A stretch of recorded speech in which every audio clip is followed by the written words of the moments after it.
So ನಮಸ್ಕಾರ ರೀ ಎಲ್ಲ ಅನಾಹುತ ಮಂದಿಗೆ. ಬೆಳಿಗ್ಗೆ ರೆಡಿಯಾಗಿ ಬೈಕ್ ತಗೊಂಡ ಮಾಮನ ಕಡೆ ಕೆಲಸ ಇತ್ತು. ಮಾಮನ ಮನೆಗೆ ಹೋದ. ಮಾಮನ ಮಗಳು ನಾಷ್ಟ ತಂದು ಕೊಟ್ಟಳು, ಅದನ್ನ ತಿಂದ. ಮಾಮನ ಮಗ ಭೇಟಿಯಾಗಿ ಪ್ಲಾಟ್ ವಿಸಿಟ್ ಕೊಟ್ಟ. ಅಲ್ಲಿಂದ ಸೀದಾ ಮನೆಗೆ ಬಂದ. ನಾನು ಸ್ವಲ್ಪ ಕೆಲಸ ಇತ್ತು, ಅದನ್ನ ಮಾಡಿ ಸೂಪರ್ ಸೋನಕ ಪ್ಲಾಟ್ ವಿಸಿಟ್ ಕೊಟ್ಟ. ಸೆಕೆಂಡ್ ಪ್ಲಾಟ್ ಅಂತೂ 1 ವೀಕ್ ಒಳಗೆ ಹಾರ್ವೆಸ್ಟಿಂಗ್ ಆಗ್ತದ. ಅಲ್ಲಿಂದ ಮನೆಗೆ ಬಂದ, ಟ್ರ್ಯಾಕ್ಟರ್ ತಗೊಂಡ ಸೀದಾ ಔಷಧಿ ಹೊಡ್ಯಾಕ್ ಬಂದೆ.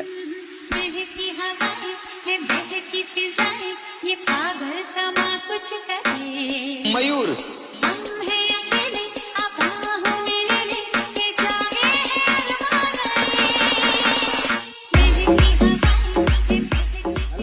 ಇಂಜಿನಿಯರಿಂಗ್ ಫೀಲ್ಡ್ ಗಿಂತ ಅಗ್ರಿಕಲ್ಚರ್ ಫೀಲ್ಡ್ ಚಲೋ ಅನ್ಸ್ತದ. ಯಾಕಂದ್ರೆ ಅಗ್ರಿಕಲ್ಚರ್ ಫೀಲ್ಡ್ ಅಂದ್ರೆ ಒಂಥರ ಸ್ವರ್ಗನೇ ಇದ್ದ. ಇದು ನಾ ಅದೀನಿ, ಇದು ನಮ್ ಕಂಪನಿ.